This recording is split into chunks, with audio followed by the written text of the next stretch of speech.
nanti saya akan kasih beberapa tips-tips sederhana lah. Kalau ini Bapak Ibu Anda kerjakan di Ramadan, penyakit-penyakit mulai hilang ya.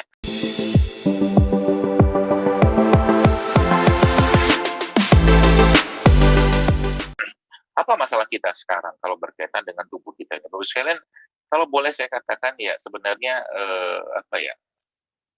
kalau sudah ngerti kita konsep-konsep ini, ya sebenarnya banyak sekali hal-hal yang bisa kita perbaiki dari diri kita ya dengan menggunakan tools-tools syariat ini. Ya, kalau saya ditanya apa solusi dokter, saya gitu kan berkaitan dengan begitu berlimpahnya penyakit kronik degeneratif yang ada pada saat ini, maka saya akan jawab puasa. Ya, saya akan jawab puasa. Dan itu proven. Artinya Anda yang mungkin berada pada lingkungan akademis, Anda tinggal browsing, Anda tinggal buka tentang penelitian-penelitian tentang fasting, ya, tentang puasa itu yang luar biasa efeknya ke tubuh kita dan memberikan katakanlah penyegaran dalam tubuh kita untuk membersihkan katakanlah mungkin dalam konteks fisik ya sampah-sampah atau toksin-toksin yang ada pada tubuh kita, ya kolesterol lah, ya asam urat lah, macam-macam lah kayak begitu. Asal apa? Asal SOP dipatuhin, asal SOP dipatuhin. Jadi ada satu kata yang atau kalimat yang saya dapatkan dari para ilmuwan-ilmuwan ya tentang bagaimana kita mengatur pola makan. Ya. Jadi bahasanya itu begini. Uh, you cannot cure people, ya, Anda tidak bisa mengobati orang if you still feeding diseases. Jadi Anda tidak akan bisa mengobati satu penyakit kalau kita masih memberikan makanan untuk penyakit tadi. Nah, pertanyaan kok ada memang ada makanan untuk penyakit, ada, ya ada. Ya. Jadi kita tahu bahwa beberapa produk-produk olahan yang ada pada saat ini di kita, ya nanti saya akan kasih beberapa mungkin hal-hal atau mungkin tips-tips sederhana lah untuk nanti Bapak Ibu bisa praktikkan selama Ramadan, sehingga sebenarnya nanti kalau ini Bapak Ibu Anda kerjakan ini Masya Allah ya secara imunitas ya secara secara metabolisme tubuh kita ya itu semua akan perlahan-lahan dia akan meningkat, akan diperbaiki dengan cara yang sangat-sangat simpel. Ya. Jadi prinsip dasarnya apa? Jangan memberikan jangan membebani badan kita dengan justru makanan-makanan yang bisa katakanlah menimbulkan masalah baru. Contoh begini aja. Kita tahu ya ada air tebu. Ya, air tebu yang mungkin Bapak Ibu pasti sebagian besar sudah pernah makan atau mengkonsumsi air tebu. Air tebu ini ketika kita minum di Ramadan ya dalam satu gelas, 1,5 gelas karena dia manis sekali kan, itu memang akan beda ceritanya atau nasibnya dan perjalanannya dalam tubuh kita kalau kita bicaranya air tebu tadi sudah diolah menjadi gula pasir, terutama gula-gula pasir yang sudah diolah dengan diputihkan ya, dikasih anti penggumpal, maka yang terjadi adalah karbohidrat olahan yang kita dapatkan di situ yang dia gulanya sangat tinggi. Jadi tiba-tiba terjadi nanti ketika orang yang konsumsi misalkan gula pasir salah satunya ya, itu akan terjadi namanya dopamine spike. Dopamine spike itu terjadi peningkatan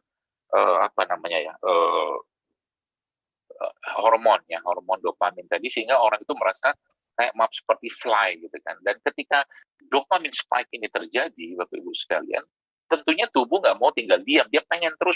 Makanya kata seorang dokter di Amerika, Dr. Mark Hyman, dikatakan bahwa gula pasir itu boleh dibilang 10 kali lipat, ya 10 kali lipat lebih kuat kecanduannya daripada kokain dalam penelitian dilakukan pada tikus percobaan, kata begitu. Dan itu memang terbukti, ya.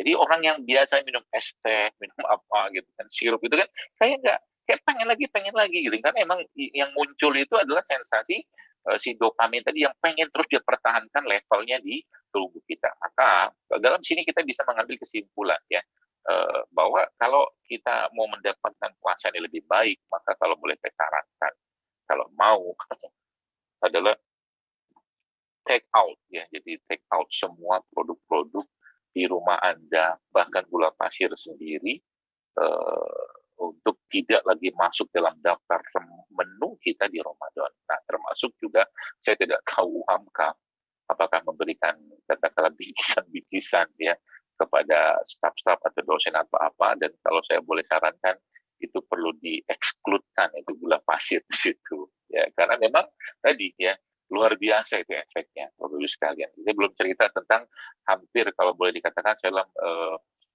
dalam satu buku yang saya baca itu judul Sugar Blue. Itu dia sebutkan di situ, si penulis itu dikatakan hampir 90 jenis penyakit yang bisa dipicu ya oleh gula pasir tadi. Jadi luar biasa. Dan itu ya di masyarakat kita, bahkan di Ramadan seperti ini ya, yang sebentar lagi datang itu kadang-kadang bukan lagi gula pasir dikasih, bahkan gula buatan, pemanis buatan. Yang Bapak Ibu ya, pernahkah kita katakanlah sedikit apa ya, apa melihat katakanlah makanan-makanan tadi yang sekarang sudah dikemas di sirup-sirup ya yang sudah menggunakan pemanis-pemanis buatan itu, mungkin Anda nggak sadar atau kita nggak sadar, itu ada peringatan loh, terutama sirup-sirup yang sudah menggunakan pemanis buatan itu jangan dikonsumsi bagi anak-anak ya di bawah 5 tahun, ibu menyusui, ibu hamil, karena di situ mengandung pemanis buatan. Jadi lo kok bisa ada makanan, ada peringatan, ini kan harusnya nggak boleh kayak begitu gitu kan. Kalau kita bicara real food ya, makanan-makanan yang asli, Anda pergi ke pasar beli pepaya, nggak ada tuh peringatan pepaya. Anda beli katakanlah tebu gitu kan, nggak ada tuh peringatan air tebu. Kenapa? Karena memang sudah olahan-olahan atau mungkin buatan-buatan manusia tadi itu memang bisa menimbulkan masalah. Yang pertama, jadi you cannot cure disease. Anda tidak akan bisa mengobati penyakit if you still feeding the disease ya. Kalau kita masih memberikan makan untuk penyakit tadi. Nah, yang pertama itu. Kemudian yang kedua apa? Yang kedua ya sebenarnya lemak dibutuhkan dalam tubuh kita, Bapak sekalian. Lemak dibutuhkan dalam tubuh kita. Tapi ketika kita bicara lemak yang sudah tidak sehat lagi, terutama di lemak-lemak yang berjenis lemak trans ya atau trans fat ya, maka beban tubuh kita bertambah lagi. Jadi saya kadang-kadang membayangkan itu luar biasa loh ketika maaf ya orang makan gorengan ya, dia makan gorengan dan digoreng pakai minyak kelapa sawit dan apa tuh namanya, kadang-kadang saya senang juga nih dalam kondisi katanya minyak goreng lagi langka gitu. Jadi kan orang ya kalau yang mulai sadar gitu kan apa begitu luar biasanya katakanlah apa namanya cinta banget sama gorengan gitu. Emang iya produk-produk yang menggunakan minyak itu emang enak sih ya. Cuman maksud saya itu begitu luar biasanya rasa itu mempengaruhi manusia seperti itu. Jadi tadi kita bicara gorengan tadi, kemudian habis makan gorengan dia minum es teh, kebayang nggak? Ada 3 makanan di situ yang memberatkan tubuhnya sebenarnya. Yang pertama trans fat dari gorengan tadi, yang kedua gula pasir ya, gula pasir dari es tehnya tadi, dan yang ketiga sebenarnya saya belum bahas tadi tepung-tepungan atau tepung terigu. Negeri kita ini bukan negeri tepung sebenarnya, ya bukan negeri tepung terigu, tapi kita lebih dekat dengan produk-produk non gluten karena terigu bukan produk lokal atau produk aslinya Indonesia, kita banyak impor gitu kan seperti itu. Nah, jadi ini dulu kita pahami Bapak Ibu sekalian. Ini kan terus saya sampaikan di mana-mana karena saya menemukan banyak sekali orang-orang yang subhanallah ketika mereka mulai trans fatnya mereka stop, jadi mereka mulai memperbaiki dengan katakanlah lemak-lemak yang sehat ya. Contoh lemak sehat apa ya? Extra virgin olive oil, EPO gitu kan, atau mungkin juga dengan virgin coconut oil apa ya itu FVCO gitu kan.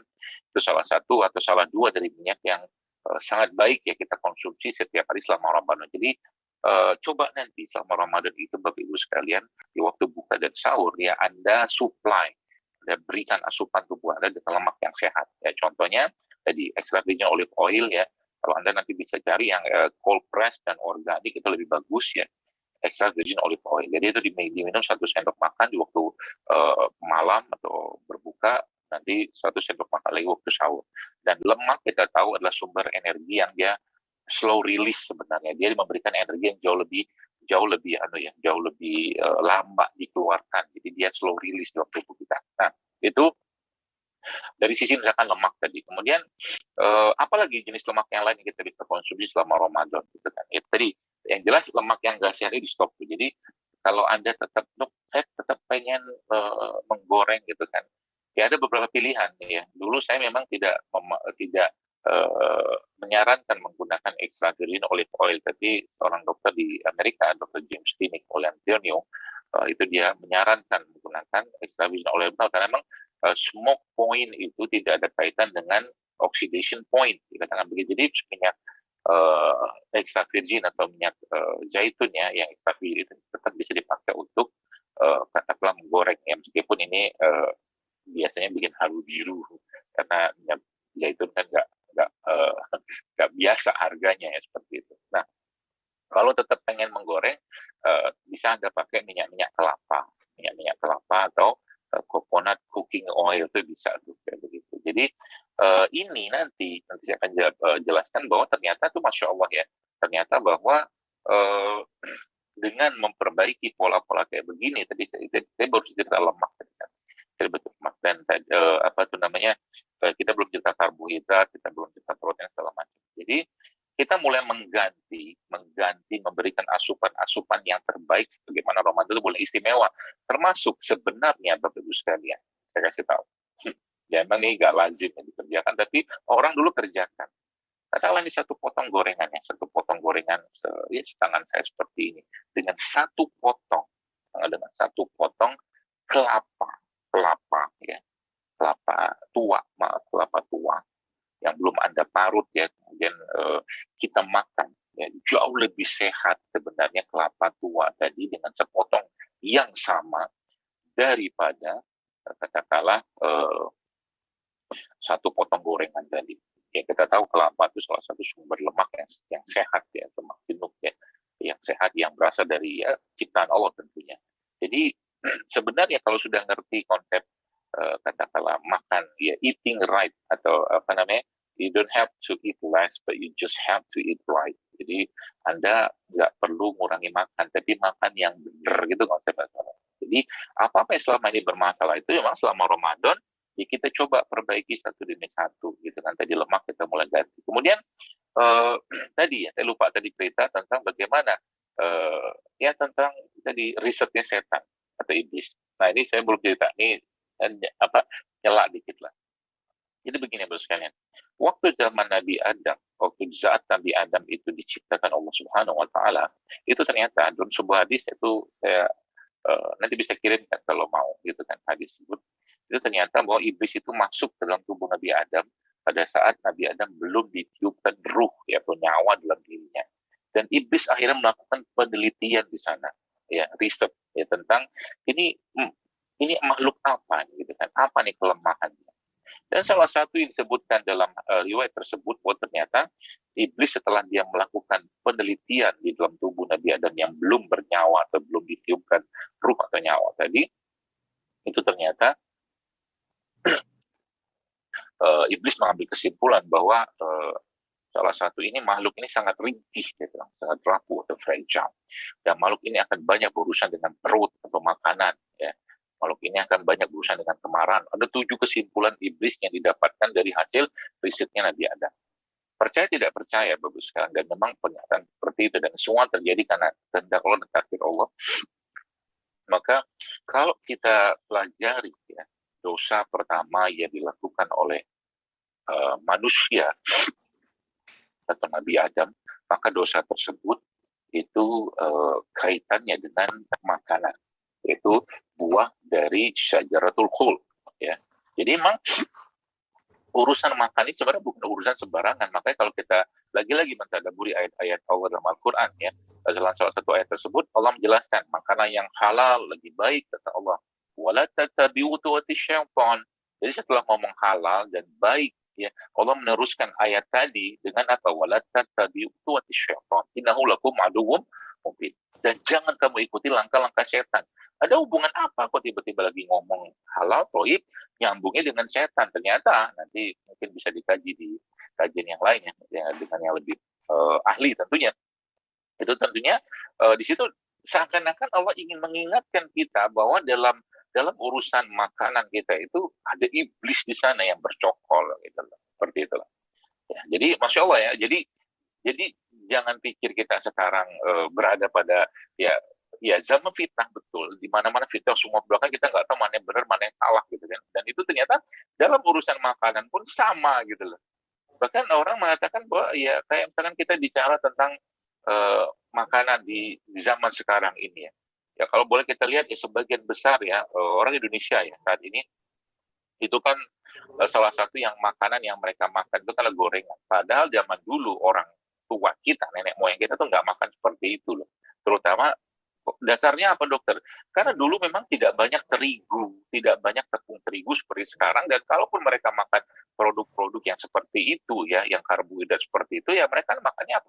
Tales ya, apa keladi, kemudian singkong, ya ubi, si ubi-ubian itu kan produk-produk non gluten semua sebenarnya gitu loh. Dan itu akan beda ceritanya dengan luar biasanya masalah pada pencernaan orang di bulan atau mungkin secara umum di zaman sekarang ini, sehingga produk-produk yang mengandung gluten tadi itu memang membebani luar biasa dalam tubuh kita. Makanya para Ah, ahli-ahli, iya. Bangunin aja, Ron. ya, para ahli-ahli ya, menyebutkan itu ketika gluten ini salah satu penyebab leaky gut ya, atau mungkin sindrom leaky gut ya, mungkin bahasa kita mau usus bocor lah, seperti itu. Nah, dia bukan makanan asli kita gitu kan. Makanya ada satu buku saya baca itu judulnya Deep Nutrition. Bukunya menjelaskan kenapa kita harus mengembalikan konsep makanan ini ke konsep yang dulu orang tua kita sudah lakukan. Berarti kita nggak boleh dong cheating, boleh cheating sih silakan saja lah. Tapi cheating itu bukan jadi makanan utamanya kita. Ya, itu suara poinnya. Nah, bagus sekalian. Jadi masya Allah ya, tadi ya dari sudah mulai bahas tentang bagaimana tadi risetnya setan atau iblis ya, kemudian kita bicara tentang what you should take out gitu kan dari your menu list dalam Ramadan ya, itu masya Allah ya. Salah satu tadi saya jelaskan ya, kayak gula pasir gitu kan. Jadi dok, kalau bulan Ramadan gimana kita dapat manis-manisnya, bisa ada ganti dengan madu salah satunya, atau mungkin gula-gula aren ya, atau gula kelapa, gula jawa itu banyak sekali, atau gula singkong juga bisa. Nah, kemudian juga termasuk lemak di sini. Jadi mulai kita memberikan, mengganti, mensubstitusi lemak-lemak yang tidak sehat tadi dengan lemak-lemak yang sehat. Tadi saya jelaskan beberapa ya, atau juga dengan menggunakan sumber-sumber lemak yang sehat seperti apa? Alpukat. Alpukat salah satu sumber lemak yang sangat baik sebenarnya. Dan sebenarnya kalau ini Bapak Ibu sekalian kita mulai ya, kita mulai memperbaiki ini ya, itu sebenarnya tadi ini seperti kan makanan-makanan ini kayak ya makanan ya, buah-buahan segala macam itu kan seperti apa ya, fuel gitu kan, fuel atau bahan bakar untuk tubuh kita. Jadi ketika masuk dalam tubuh kita itu masya Allah Bapak Ibu sekalian, dia memberikan kekuatan atau tenaga. Ini kan sekarang kayak kebalik gitu. Orang habis makan kayak seperti nggak ada bertenaga, nggak bergairah, ngantuk.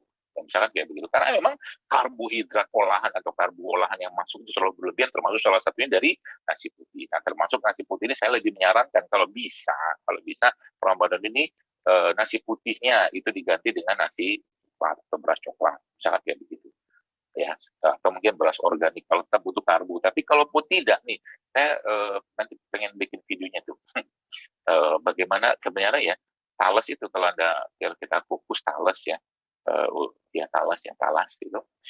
Kemudian kita makan dengan, saya kemarin sempat buat tuh talas kukus, kemudian saya bikin kayak sandwich bentuknya kayak begini gitu kan, talasnya di tengahnya itu ada toppingnya apa coba? Toppingnya itu adalah kelapa parut yang saya kasih garam mineral, ya, yang saya kasih garam mineral, kemudian uh, saya kasih gula aren yang saya parut. Itu ternyata enaknya luar biasa, dan itu boleh dibilang itu salah satu ya mungkin versi saya nutrient dense food ya, makanan yang tinggi nutrisinya ya, karena karbonya ada, protein ada, lemak ada, keren tuh. Mineral ada yang dapatkan dari garam ya, itu sudah sangat mengenyangkan. Jadi sebenarnya kalau Ramadan kita sangat terbiasa dengan makanan-makanan seperti itu Bapak Ibu sekalian, itu ya resetting yang terjadi pada tubuh kita tuh insya Allah akan terwujud dan eh, terjadi gitu kan. Jadi tubuh kita tuh mulai memperbaiki sistem, karena kita sudah tahu, kita pernah mendengar istilah tubuh adalah dokter yang terbaik, tapi dokter nggak bisa kerja kalau nggak ada perangkatnya, dokter nggak bisa kerja kalau dokternya pun sakit gitu loh. Makanya jangan lagi bebani tubuh kita dengan makanan-makanan yang tidak baik, tidak sehat, makanan yang berlimpah katakanlah karbo olahan ya, masya Allah seperti itu ya, yang tidak sehat, dan mulai ganti satu persatu dengan yang sehat. Jadi protein ya, apa karbohidratnya apa kita bisa dapatkan banyak sebenarnya di dunia saat ini itu masya Allah ya, sumber karbo itu seakan-akan nggak ada yang lain kecuali tepung-tepungan, tepung terigu gitu kan. Juga dari nasi sebenarnya, atau beras nasi sebenarnya baik gitu. Cuma masalahnya kita sekarang berhadapan atau mungkin berada pada ya beras-beras yang sudah full atau penuh dengan pestisida ya, yang jadi akhirnya beban lagi buat tubuh kita. Maka ya kalau bisa dapatkan beras organik alhamdulillah kan, atau kalau nggak cari sumber-sumber karbo yang lain yang sehat. Bahkan kayak kalau boleh saya katakan dibanding dengan beras pestisida, lebih baik ada makan tiwul atau kita makan nasi tiwul itu, masya Allah saya pernah makan kemarin itu atau enak enak dan tetap sehat gitu kan, karena seratnya masih tinggi ya, karbonya diperbaiki. Kemudian tadi lemak ya, lemak-lemak itu kita mulai ganti dengan lemak-lemak yang apa namanya sehat ya. Dan itu sebenarnya gampang sekali kalau kita sudah mulai ngerti caranya. Contoh mungkin kalau ada mau, berarti kalau saya mau bikin sayuran atau salad salad sederhana itu bisa nggak bisa? Ambil aja sayur-sayur mentah yang sehat, yang organik ya, bebas pestisida. Misalkan ada potong-potong-potong, kasih jeruk nipis, kasih garam, kasih kismis sedikit, kasih kacang-kacangan yang sehat, dan kasih minyak zaitun. Itu sudah sangat powerful sebenarnya untuk memberikan asupan vitamin, mineral, enzim, ya, nutrisi yang tinggi dalam tubuh kita. Coba aja nanti, ya. Buat sayur sederhana aja lah yang kita bisa dapatkan dengan mudah. Nanti toppingnya itu kita bisa pakai jeruk nipis ya, bisa pakai sedikit lada hitam, zaitun, kemudian kadang-kadang saya kasih madu juga, dan saya kasih garam dan kacang-kacangan. Jadi masya Allah itu sederhana itu. Ya, apa yang terjadi nanti sebenarnya kalau ketika kita mulai memperbaiki konsep-konsep makanan atau eating right ini, Bapak Ibu sekalian, ya tadi metabolisme tubuh kita akan perlahan akan mulai kembali ke settingan awalnya, penyakit-penyakit mulai hilang ya, badannya mulai sudah merasakan kesegaran, vitalitas ya, termasuk apa tuh namanya tadi ya, kalau kita bicara belum saya protein itu juga saya lebih menyarankan ya protein-protein yang apa tuh tidak terlalu banyak olahan ya. Jadi misalkan kalau makan daging, makan aja daging. Boleh nggak? Ya boleh aja, tidak masalah gitu kan. Tapi bukan daging-daging yang diolah seperti sosis, nugget, itu nggak termasuk dalam hitungan di sini. Jadi kalau mau makan ikan, ya makanlah ikan, makan daging. Kalau saya lebih menyarankan sih daging-daging dari hewan laut sebenarnya, terutama hewan laut yang dia tumbuh dan berkembang tanpa diternakkan. Itu lebih, rasanya itu beda gitu loh saya. Ya, seperti itu. Nah, lalu, Bapak Ibu sekalian, apalagi kita butuhkan? Jadi, selama Ramadan ini sebenarnya, ini kalau Bapak Ibu bisa sempat kerjakan ini luar biasa. Karena memang salah satu teori yang berhubungan dengan human growth hormone atau growth hormone itu, ternyata human growth hormone itu memang muncul atau mungkin ketika dia katakanlah kita menginginkan dia muncul, salah satu booster yang bisa membuat hormon itu muncul berkali-kali lipat secara kadarnya adalah olahraga ketika sedang berpuasa. Nanti mengganggu nggak sebenarnya, terutama kalau Anda bisa berolahraga tadi apa tuh namanya di menjelang-jelang berbuka saja ya, 15-20 menit lah gitu kan, di sempatnya waktu dengan tidak nanti mengurangi waktu kita untuk berbuka, sehingga nanti growth hormone itu muncul. Nanti Bapak Ibu silakan browsing lah apa growth hormone itu apa. Itu yang jelas growth hormone itu salah satu boleh dibilang tuh hormon restorasi sebenarnya, hormon yang memperbaiki sel-sel atau mungkin kondisi tubuh kita yang rusak secara umum. Dan itu kan tidur juga menghasilkan growth hormone sebenarnya, olahraga juga growth hormone, termasuk olahraga saat berpuasa itu ternyata nge-boost up growth hormone dalam tubuh kita tuh dengan sangat powerful, dengan sangat luar biasa. Nah, kembali Bapak Ibu sekarang ke konsep tadi ya. Jadi apa namanya, kalau tadi kita bicara tentang berbagai macam konsep makanan. Jadi intinya apa dari apa yang saya sampaikan ini kalau berkaitan dengan makanan? Eat right yang pertama. Eat right in. Makan yang benar gitu selama Ramadan. Yang kedua apa? Eat real food, ya makanan yang asli. Real food itu ya bukan merek ya, tapi makanan-makanan yang ya tidak banyak pengolahan, kita harus kupas, bukan makanan dikemas, ya, seperti itu. Ya, yang kita perlu lebih memperbanyak selama Ramadan. Contohnya begini saja. Contoh begini ya. Kalau saya katakan ya, Anda minum atau konsumsi vitamin C, bukan saya suruh Anda mengkonsumsi vitamin C dalam bentuk tablet dari produk-produk dari apotek, bukan. Tapi yang saya maksud ini, konsumsi vitamin C ya, jeruk kayak mungkin semangka kayak itu real food tuh kayak begitu. Jadi makanya salah satu yang kita amat sangat harus galakkan di Ramadan ini, semakin banyak real food yang kita konsumsi, terus mana tubuh kita akan semakin ya mungkin bahagia di situ. Nah, ada satu hal menarik berkaitan dengan hadis kebahagiaan orang yang sedang berpuasa. Jadi Nabi menyebutkan orang yang berpuasa itu bukan bahagia, tapi kebahagiaan itu di awal, gitu kan. Farhatun. Ya. Jadi orang yang berpuasa itu kebahagiaannya dua, ketika dia berbuka, ya, which is dia berbuka dengan makanan yang bagaimana Rasulullah mengajarkan kepada kita, salah satu kurma. Jadi usahakan berbukanya dengan kurma, karena memang itu salah satu sumber fasilitas energi yang ada pada tubuh yang kita bisa serap dengan sangat mudah, gitu kan. Dan ketika dia sebagian salah satunya berbuka dan saat dia bertemu atau menatap wajah Allah Subhanahu wa Ta'ala. Jadi orang puasa itu sejatinya sudah dalam kondisi yang berbahagia. Kenapa? Dia tenang, dia istirahat, nggak banyak ngomong, lisannya berzikir, pikirannya tenang, hatinya pun tenang. Pun kalau dia apa tuh namanya dan tidak mulutnya tidak disibukkan, tidak diberatkan dengan urusan makan, perut juga, pencernaan juga. Jadi apalagi yang mau dikhawatirkan, pasti tenang, bahagia, gitu kan. Dan semua dilakukan karena keikhlasan, ketakwaan pada Allah Subhanahu Wa Taala. Nah, beberapa poin-poin terakhir ini yang saya sampaikan.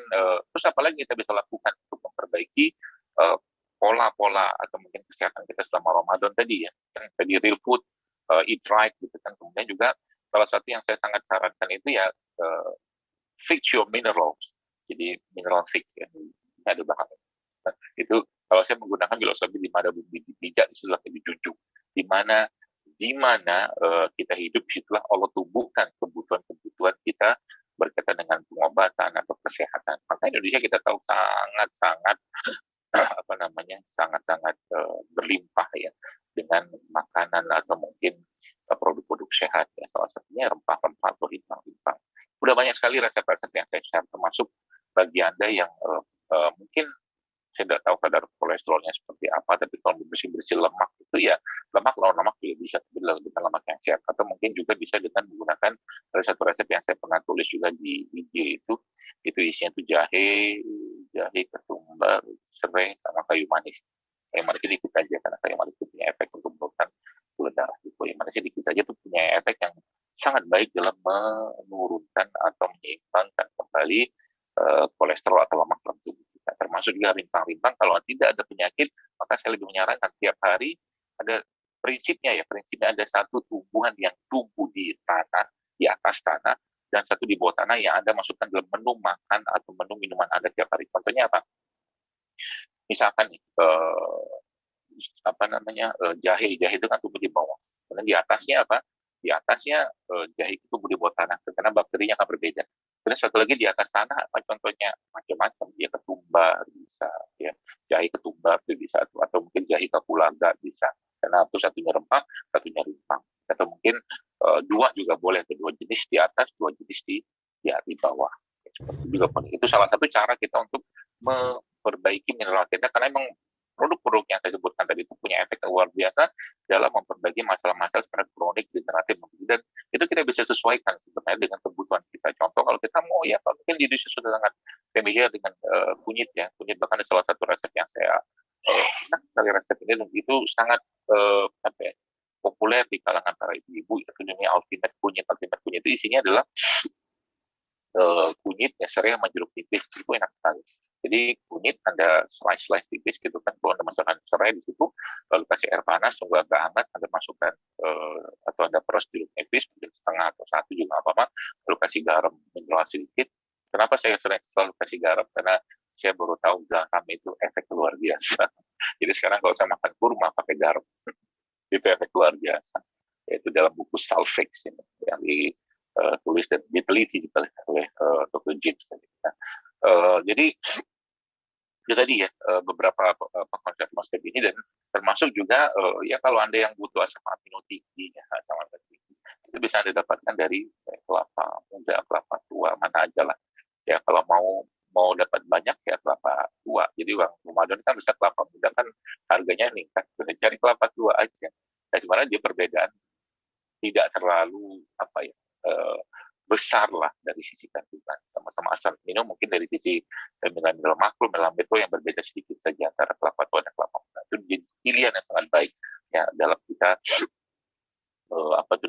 memberikan asupan asam amino, karena kita tahu bahwa salah satu kandungan dari air kelapa adalah asam amino, di samping kandungan-kandungan yang lain. Jadi itu. Dan terakhir sebagai penutup, mungkin kalau di sini ada mau ditanya silakan. Jadi Jadi salah satu juga yang saya sangat sarankan untuk Anda konsumsi selama Ramadan ya, either itu fermented food atau makanan fermentasi, atau juga produk-produk yang mengandung bakteri-bakteri baik atau probiotik. Salah satunya mungkin cuka ya, cuka apel, cuka madu, cuka apa saja, atau mungkin probiotik itu sendiri yang sangat baik sebenarnya dalam membantu apa itu namanya metabolisme tubuh kita. Dan penelitian-penelitian tentang probiotik sudah sangat banyak. Bahkan saya pernah dapatkan satu penelitian gitu kan yang dilakukan di Taiwan University dan saya itu bahwa saya satu gelas air kasih madu kemudian ditambahkan probiotik atau cuka kemudian dikonsumsi dengan habatus sauda itu sangat powerful, sangat baik sekali dalam meningkatkan imunitas. Termasuk ada satu minuman namanya sakan jabin. Sakan jabin ini adalah campuran antara madu dan cuka. Ya, itu ternyata masya Allah, tabarakallah-nya itu punya efek yang sangat baik dalam katakanlah memberikan asupan nutrisi untuk tubuh kita. Termasuk juga bagi Anda yang mungkin belum bisa meninggalkan lemak ya, mungkin bukan karbohidrat. Setelah saya karbohidrat tadi yang ada topping sedikit dengan beberapa jenis minyak-minyak. Contoh mungkin kalau di rumah masih makan nasi, misalkan masih makan nasi lah, nasinya ini Anda bisa tambahkan dengan beberapa toppingan-toppingan yang mengandung serat tinggi. Sekarang sudah banyak produk-produknya itu, atau mungkin ada tambahkan juga dengan minyak-minyak yang seperti TCO atau zaitun dalam nasi tadi, sehingga karbohidrat yang ada pada beras atau nasi tadi itu tidak terlalu memberatkan tubuh, disupport dengan lemak yang sehat yang ada pada nasi tadi, atau mungkin dari minyak tadi kita masukkan ke sana. Itu salah satu caranya. Termasuk juga Nabi SAW pernah makan ya, saya itu makan mentega, dan teman juga makan kurma dengan butter. Butter itu dari lemak hewan ya. Kalau minyak mentega itu kebanyakan ya sekarang kita lihat mentega di pasar itu kan dari lemak nabati ya, dari kelapa sawit. Tapi kalau butter itu dari lemak hewan. Jadi Nabi SAW memakan kurma itu dengan lemak hewan, sangat baik sebenarnya. Jadi atau mungkin juga ada makan kurma dengan menggunakan almond, atau mungkin dengan memasukkan atau sekaligus kita makan almond itu juga sangat baik dalam mengurangi beban tubuh yang ketika kita makan kurma. Kita tahu kurma kan salah satu sumber gula, betul. Tapi ketika kurma itu ya, agak sedikit banyak kita makan, lagi-lagi jadi beban untuk tubuh kita. Jadi nggak bagus juga. Dan untuk penyeimbangan tadi kita memasukkan atau kita memberikan lemak yang sehat di situ. Boleh butter, boleh kacang-kacangan, insya Allah sangat baik dalam memberikan kekuatan tubuh kita. Jadi berarti bagaimana kira-kira saran dokter untuk menu berbuka puasa? Gampang sekali. Kita makan beberapa butir kurma yang Anda campurkan dengan almond sedikit, atau mungkin ambil alpukat usah di blender atau kerok aja alpukat, lalu kemudian tambahkan dengan irisan-irisan kurma, tambahkan sedikit dengan almond ya, kacang almond gitu, kemudian Anda tambahkan madu sedikit, itu sudah sangat-sangat menguatkan dan sangat mengenyangkan kalau dicari kenyang ya. Tapi itu juga sangat baik dalam memberikan kekuatan tubuh kita karena gulanya dapat, glukosanya dapat, tapi bukan gula olahan tentunya, protein dapat, yang karbonya dapat, serat dapat, mineral dapat, masya Allah. Berarti minum dengan rempah-rempah. Jadi akhirnya tambah lagi kalau butuh serat yang lain gitu mana, kita dibikin salad-salad sederhana tadi dari sayur-sayuran gitu kan, yang Anda bisa bikin dressing yang sederhana saja yang kita bisa manfaatkan, atau kita bisa buat di rumah dengan jeruk nipis. Modalnya cuma jeruk nipis, garam, minyak zaitun, ada hitam, udah selesai itu ya. Saya kira mungkin itu